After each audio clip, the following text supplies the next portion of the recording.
Well, it's season 3, and Merle got a great deal renting a seaside mansion named Dragon House. I wonder why it was such a good deal.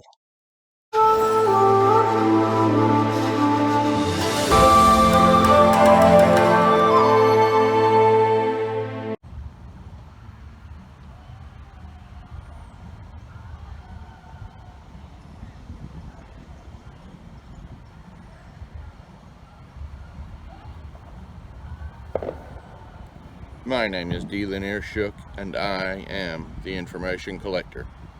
Today, producer Merle and I are coming to you from Greer City Hall, which is at the heart of the Greer City Park, which is an amazing area. The investment that Greer has made in the quality of life is incredible. It's wherever you are, if you are looking for a residence or a business location in the Atlanta, Charlotte area, Greer is the place to look. And it's a beautiful area. Later, I'll get a chance to show you the rest of the park. But right now, I just want to wish you happy 4th of July and happy birthday to the United States of America. We thank God for his continued blessing on us and our nation, and that we pray he will continue to bless our government to allow us to live peaceably in the United States of America. And we remember all those from our founding to today who have sacrificed to make this possible. And I have to warn you that we're using a new teleprompter system today, so if something goes awry, that's what's up. And Merle and Kermit are making sure everything runs correctly. What was that? Okay.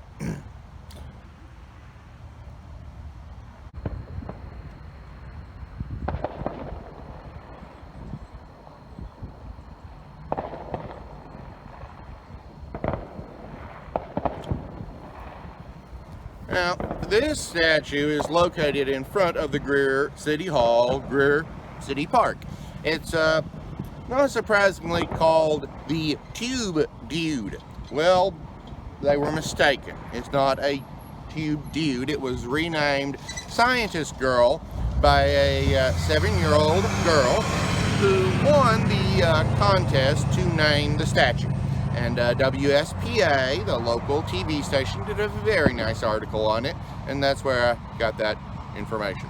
But once again, this is a perfect example of how the city of Greer is doing an amazing investment in the quality of life and livability in the city.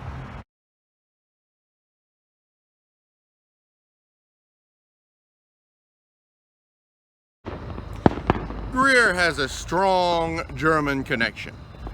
Just about 5 miles south of here, partially where they're shooting off fireworks, there is a BMW auto plant.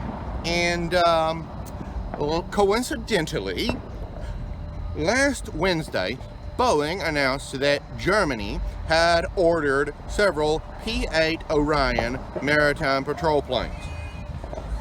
Now, there are 130 of these in service around the globe, with Australia, India, England, New Zealand, and the United States.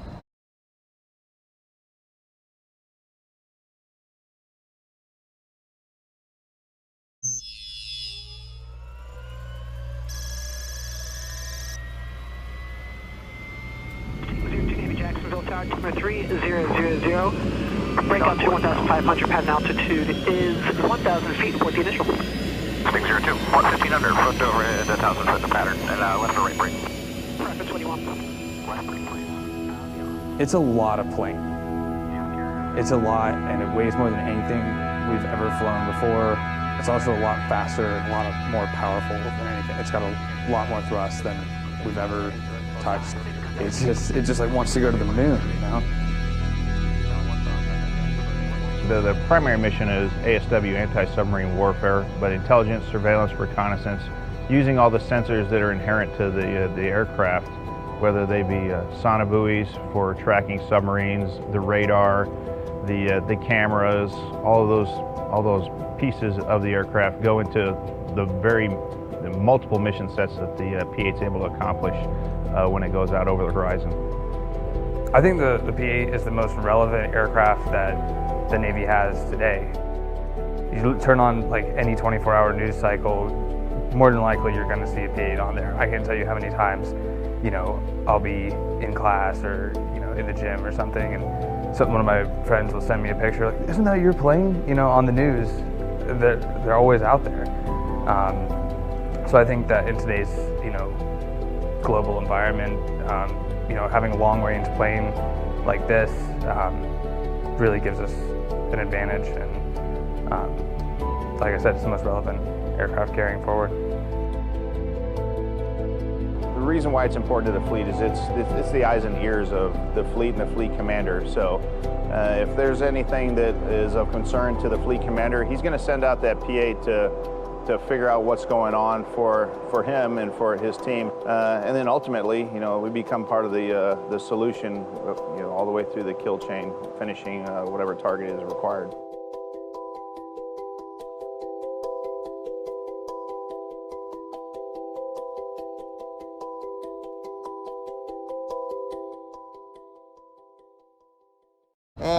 The P-8 Poseidon is based on the 737 airframe. Now this isn't the 737 MAX that had issues last year, but it's the same basic airplane. The P-8 replaces the P-3 Orion, which was based on the 4-engine propeller Lockheed Electra airliner, which replaced the P-2 Neptune, which was actually purpose-built for submarine warfare. Passenger airliners are often used for maritime patrol planes because of the range, and they can carry a lot of load. In fact, the Boeing says the P-8 Poseidon shares 86% of the same parts as the 737NG, allowing cheaper and faster service and repairs. It's a very capable plane. It carries 30 tons of ordnance, including 5 torpedoes, 4 Harpoon anti-ship missiles, and over 100 sonobuoys. Now, these sonobuoys they're like a large artillery shell you drop from an airplane or a helicopter, and a parachute opens, it drifts down. When it hits the water, it drops a sonar under the water, which is attached to a antenna which floats on the water and transmits the data back to the aircraft that dropped it. The P-8 offers over 100 antenna for sensing. It has a very advanced magnetic anomaly detection system. They also call these MADs, M-A-D. In fact, some of the helicopters, they could drag these behind them, and they were referred to as Mad Bird. This was for Angry Birds. But these detect metal, like, you know, submarines and ships. They've also got a hydrocarbon detector, which can detect the smoke from ships or a diesel submarine snorkel. So the ship is capable of a 10-hour mission with a 4-hour loiter time.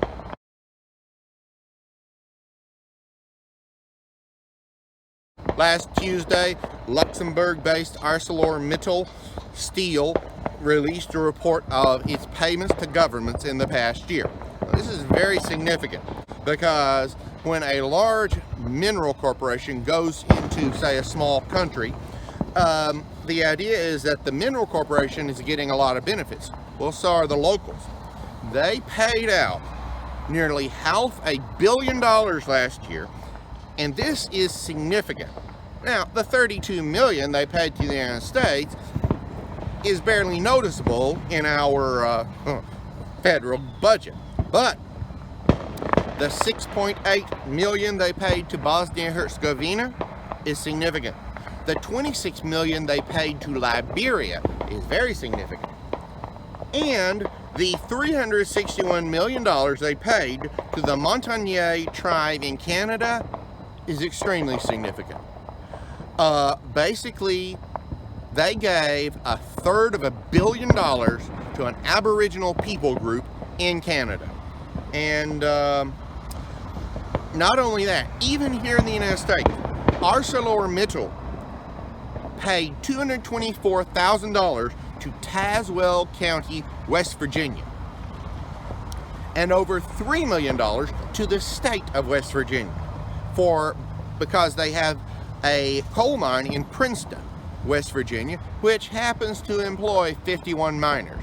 So when oil or other natural resources are discovered in places, it's a big deal, and it can really change a lot of things.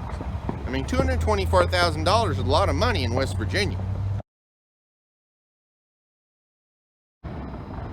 Now, once again, the Greer has a German connection, and coincidentally, last Tuesday, Deutsche Bank of Germany announced it was arranging a 600 million euro financing of a railway in Ghana.